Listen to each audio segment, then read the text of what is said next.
सभी को यीशु मसीह का मधुर नाम से जय मसीह की। आइए इस समय परमेश्वर के वचन को ध्यान करेंगे। हमारे बीच में झारखंड से राहुल भाई हैं जो कि आज परमेश्वर वचन को सुनाएंगे।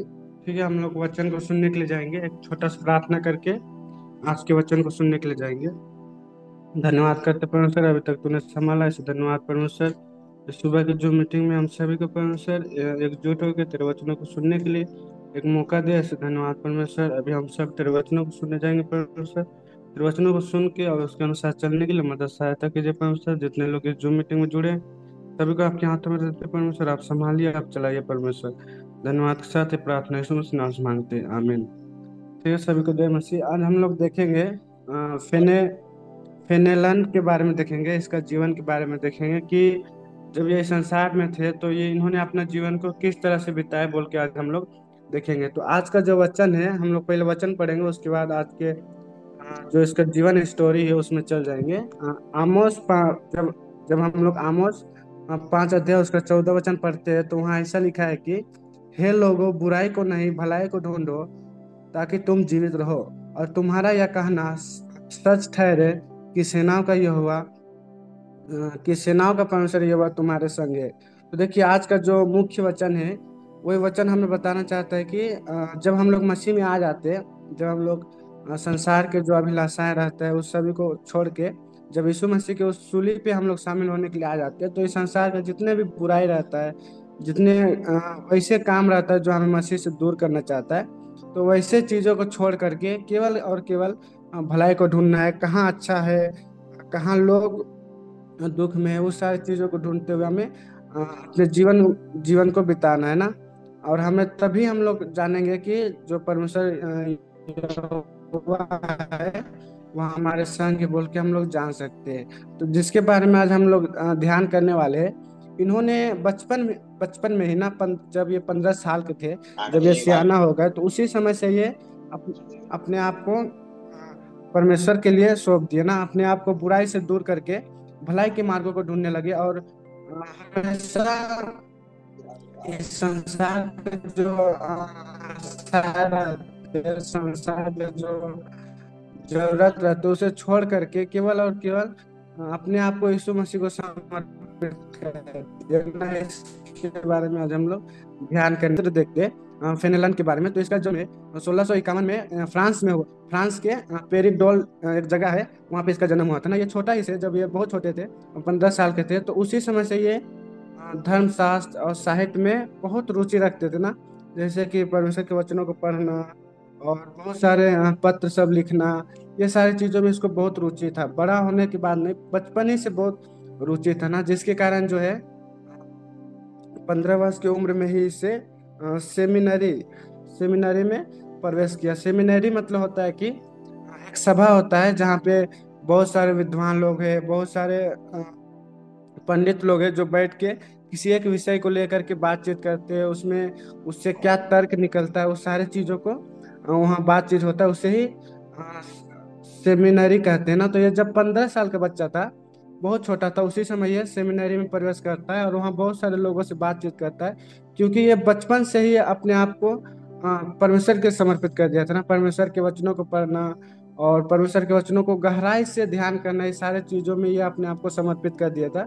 जिसके कारण ये 15 वर्ष के उम्र में ही सेमिनरी में शामिल होकर के बहुत सारे ज्ञानों को लोगों के साथ सीखता है और लोगों को बताता भी है। जब इसका जब 1672 ईस्वी आता है, तो 1672 ईस्वी में ये एक सेवकाई के रूप में, एक पास्टर के रूप में नियुक्त होता है ना। और जब ये पास्टर बन जाते हैं तो इसका जो परमेश्वर के वचनों को पढ़ने का जुनून और मसीह के शिक्षा को लोगों तक पहुंचाने का जुनून और अपने आप को एक नम्र बन के जीने का, सारे चीजों में जो इसका जो है बढ़ोतरी और तेजी से होने लगता है जब ये 1675 में एक पादरी के रूप में सेवा करने के लिए नियुक्त होते हैं ना। देखिए, ये जो है एक बहुत बुद्धिमान व्यक्ति था ना। इसका जो शिक्षा प्राप्त करने का एक जुनून था। जैसे एक छोटा बच्चा को जब कोई स्टोरी बताते हैं, कोई ऐसी कहानी बताते हैं जिसको वो उसे बहुत पसंद लगे, तो जब तक वो बच्चा उस पूरा स्टोरी को ना सुन ले, उसे पूरा अ, ना समझ ले, तब तक वो एकदम और बताइए बोलते हैं ना। इसी प्रकार इसका जीवन था। जब तक ये परमेश्वर के वचनों को कितना भी पढ़ ले गहराई से, लेकिन फिर भी उसे और पढ़ने का इसका जुनून आता था ना, जिसके कारण ये कम ही उम्र में एक सेमिनरी में लोगों के साथ बातचीत करना हो, और 1675 में वो पादरी के रूप में बन के आते हैं।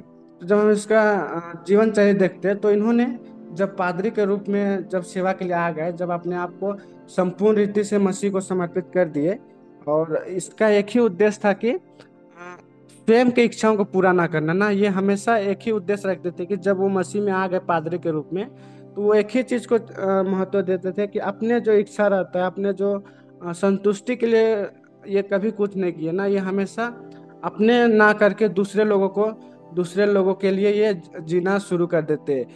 इसका जो है, ये एक व्यक्ति को देख करके अपने आप में प्रेरित हुए और अनंत जीवन में प्रवेश करने के लिए इसे मार्ग मिला ना। उसका नाम है मैडम यगोन बोल के एक व्यक्ति है, जिसका जिसका जीवन को देख करके इन्होंने अपने जीवन में सीखा कि एक मसीह व्यक्ति को कैसे रहना है, एक मसीह व्यक्ति को किस तरह से उस अनंत जीवन में प्रवेश करना है। उस चीजों को सीख करके ये अपने जीवन में उस चीजों का आविष्कार किया ना।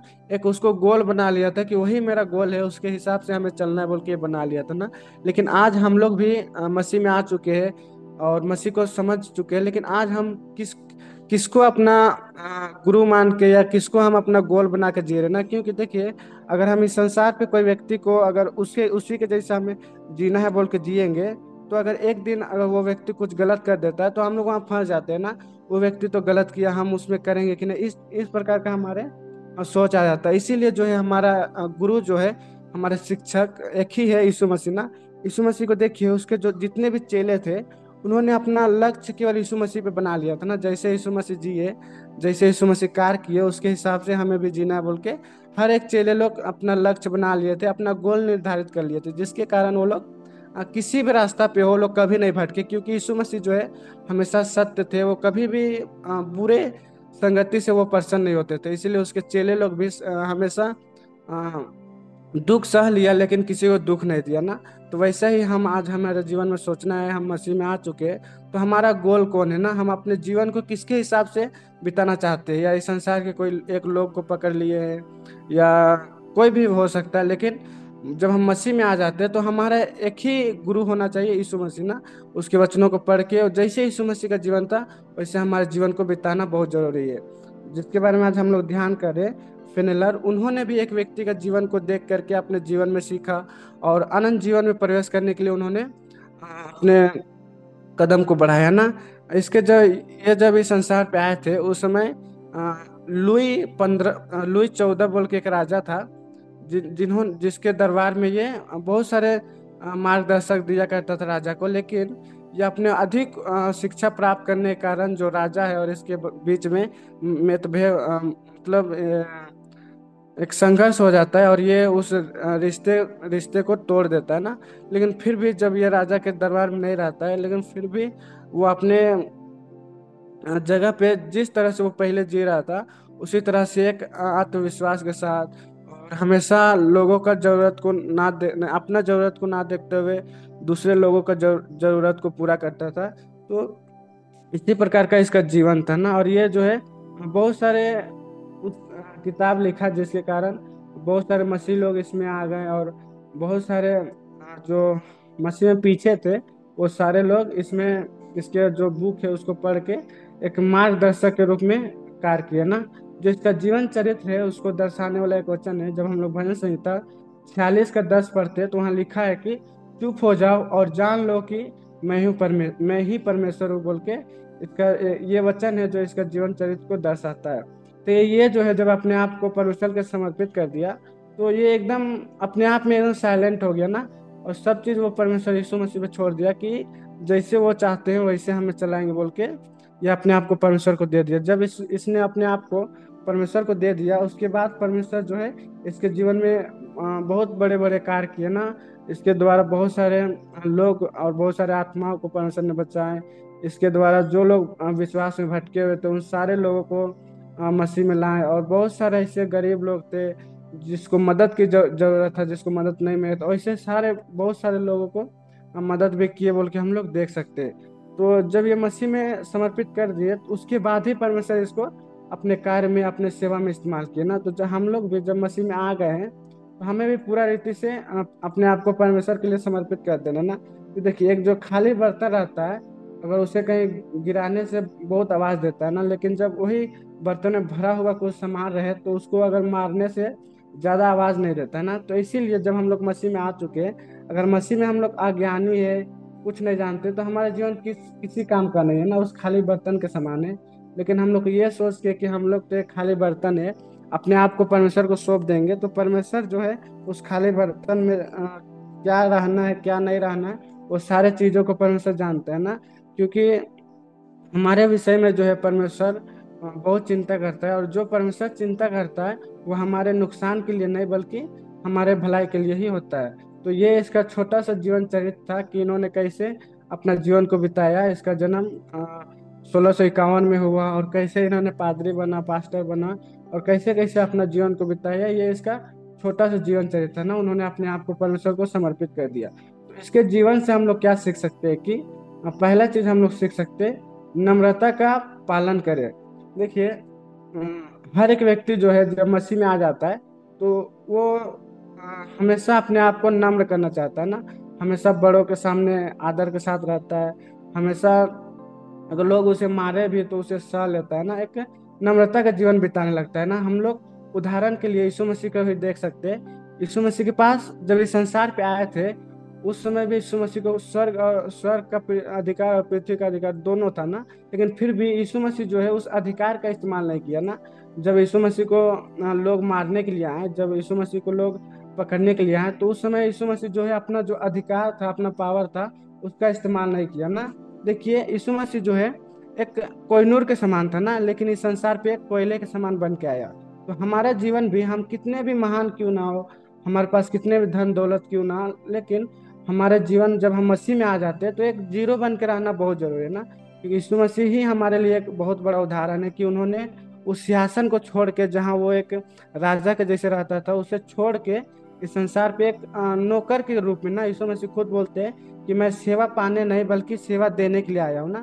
तो आज हमारा जीवन भी इस संसार पे नम्र होकर के, लोगों का सेवा पाने के लिए नहीं, लोगों का बुराई करने के लिए नहीं, बल्कि लोगों को सेवा देने के लिए और लोगों का भलाई करने के लिए हम अपने आप को जीवन बिताएंगे। तो इसके द्वारा जो है परमेश्वर हमसे बहुत खुश होते हैं ना। देखिए, यीशु मसीह के द्वारा भी जब यीशु मसीह अपने आप को इतना नम्र कर दिया कि जिस अधिकार में वो था, अपने आप को उस अधिकार तक ही नहीं रखा, तो परमेश्वर उससे बहुत खुश हुए ना। और परमेश्वर उससे बोले कि ये मेरा प्रिय पुत्र है। तो ऐसे ही हमारे जीवन में जब हम अपने आप को नम्र करके जिएंगे तो हमारे जीवन से भी परमेश्वर खुश होंगे, और हमें भी एक दिन उस अधिकार देंगे जो जिसका इंतजार हर एक मसीह लोगों को होता है ना। ये हम लोग पहला चीज उसके जीवन से देख सकते हैं कि अपने आप को हमें नम्र बना के जीना बहुत जरूरी है। और दूसरा चीज देखेंगे कि अपने आध्यात्मिक जीवन को गहराई करना है।